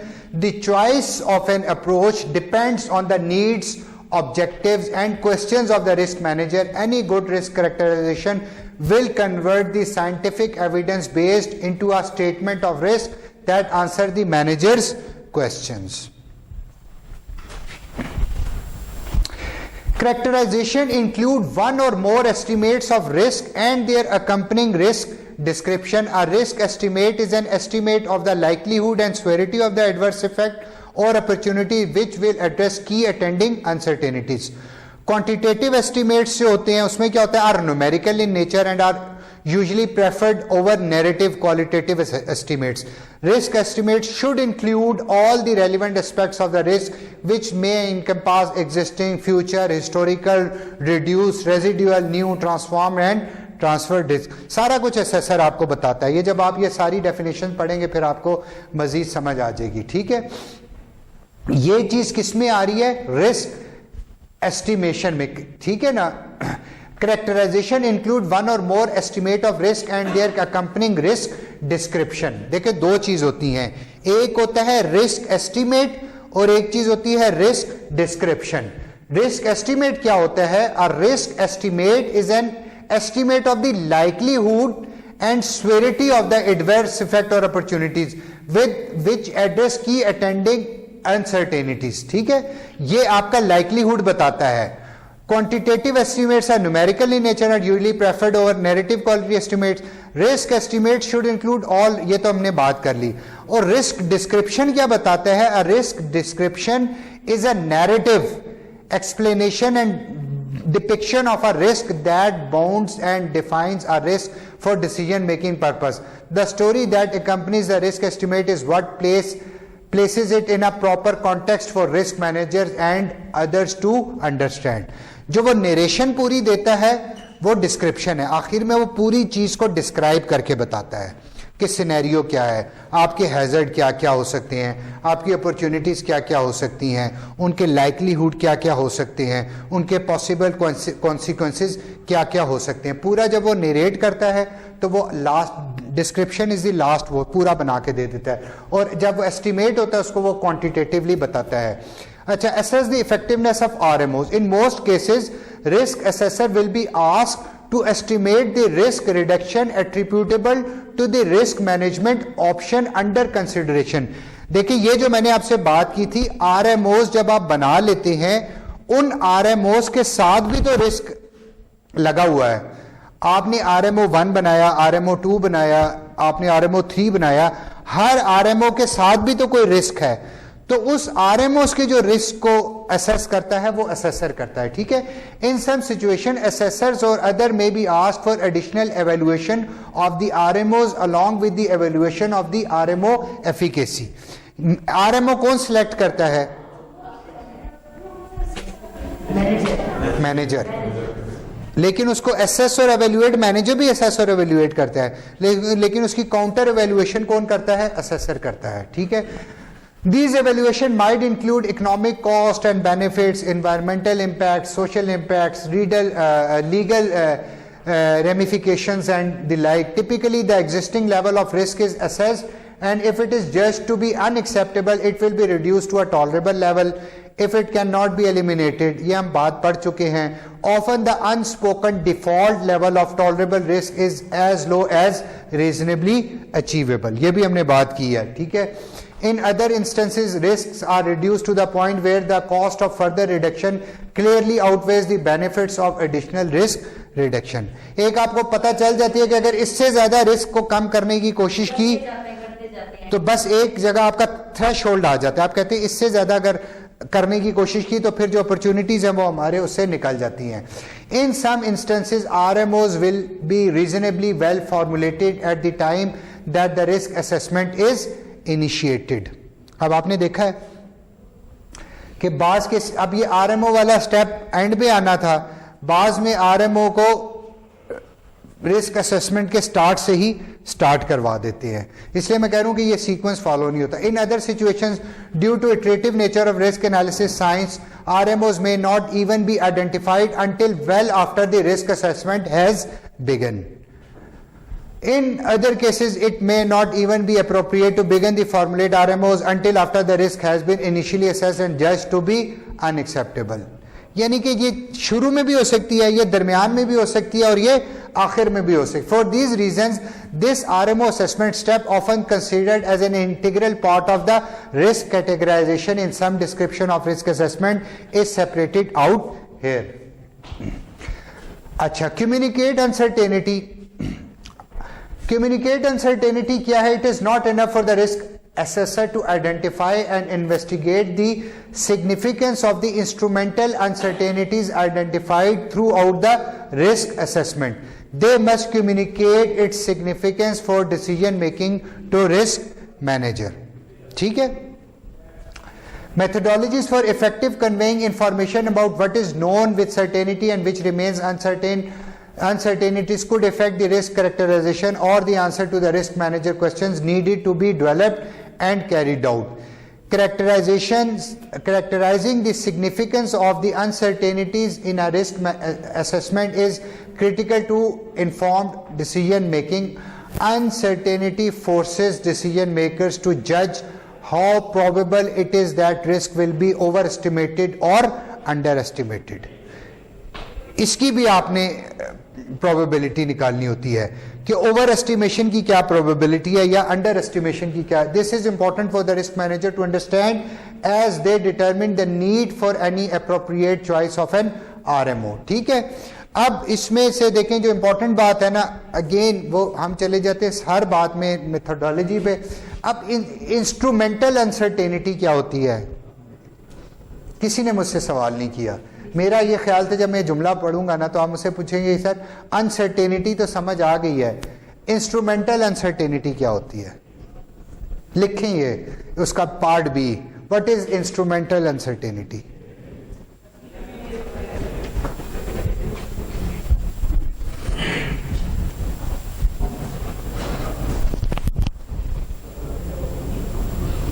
आगे चलें. Uncertainty analysis also identifies about important data gaps which can be fitted to improve the accuracy of the risk assessment and hence support improved decision making. अगर कोई data missing है वो भी आपकी uncertainty communication में आ जाता है. Risk assessor should communicate their degree of confidence in the risk assessment. They have done so that risk manager can take this into consideration for decision making. अब आपने वो पढ़ा है 95% कॉन्फिडेंस इंटरवल, 90% कॉन्फिडेंस इंटरवल, ये उसकी बात हो रही है. अब ये उसकी बात हो रही है, ठीक है ना. To do this risk assessor should explicitly address naturally variability and knowledge uncertainty and their potential impact on the risk estimate in every risk characterization qualitatively और quantitatively. Uncertainties can be discussed in the absence of quantitative data. It is always possible to tell decision maker what is known with uncertainty. What अच्छा अब ये उसकी बात कर रहा है कि अगर आपने क्वालिटेटिवली जाना है तो फिर आपको उसको अनसर्टेनिटीज को डिस्क्राइब करना पड़ता है. ठीक है ना. What we suspect based on incomplete data and what we assume based on inadequate or missing data. The key is to adopt a systematic approach to communicate the uncertainty qualitatively. This will help to ensure that job is done adequately. Quantitative risk assessment में क्या होता है? Lend themselves to numerical characterization of uncertainties attending risk. Deterministic risk characterization can be supplemented by offering high, low, optimistic, pessimistic or more formal statistical confidence interval estimates of decision criteria and risk estimated in the assessment. देखिए कुछ चीज़ें आपकी deterministic होती हैं, कुछ चीज़ें आपकी probabilistic होती हैं, तो आपको दोनों के साथ साथ चलना पड़ता है. आगे चलें. Last one is to document the process. Think of document as a set of different communications that authenticated and support the results of the risk management activity. The hope is that risk management decision will be directly linked to the evidence found in the risk assessment documentation. असल में जो आपने numerical evidence दिया वो important है. Assessors are well advised to document the assessment process as it is progress rather than to wait until it has been finished to write up report risk. अच्छा, कभी ऐसा नहीं, जब आपने रिस्क असेसमेंट रिपोर्ट होती है, वो कभी ऐसा नहीं होता कि जब पूरा रिस्क असेसमेंट प्रोसेस कंप्लीट हो जाए फिर लिखते हैं। आपने साथ साथ लिखनी होती है क्योंकि उसने चेंज भी होना होता है। तो आप जैसे ही रिस्क असेसमेंट स्टार्ट करते हैं, आप अपनी रिपोर्ट राइटिंग भी स्टार्ट कर देते हैं। ठीक है, risk assessment generally progress in an iterative fashion और understanding of problem evolve as the assessment progress, analysis is refined so data gaps are filled and models are built. आपका data gap भरता जाता है आस्ता आस्ता, और जब आपका जितना अच्छा डाटा गैप भर जाता है, अल्टीमेटली आप एक मॉडल डेवलपमेंट के ऊपर चले जाते हैं। असेसर आपको पूरे का पूरा एक मॉडल डेवलप करके दे देता है जब आपके डाटा गैप्स फिल हो जाते हैं। That is all from my side, thank you very much. If you have any questions you may proceed. ये जो असाइनमेंट है इसको आप रोक सकते हैं। ठीक है, तो डियर स्टूडेंट्स, आप लोगों को मैंने आज के लेक्चर्स में एक रिटन असाइनमेंट दी है। इसके 2 पार्ट्स हैं। इन दोनों पार्ट्स को आपने करके, जो इसका लास्ट डेट ऑफ सबमिशन है वो है आपका, हम लोगों ने नेक्स्ट लेक्चर क्या होना है, नेक्स्ट लेक्चर किस डेट को होना है? 26 क्या कर रही है? 26 ऑफ देखें ना जरा, 26 ऑफ दिसंबर है नेक्स्ट संडे। 26 ऑफ दिसंबर है। 25 दिसंबर रात बिफोर 12 o'clock, 12 बजे, रात 12 बजे से पहले, 25 दिसंबर 12 बजे, रात 12 बजे से पहले पहले आपने मुझे ये असाइनमेंट सबमिट कर देनी है। एंड प्लीज ये देखें, ये काइंडली मुझे व्हाट्सएप असाइनमेंट नहीं करनी, आपने मुझे ईमेल भेजनी है। ठीक है, okay, thank you very much for the dear students. हम आपको हैंड लिख के दे दें जी, कि हम भी आपको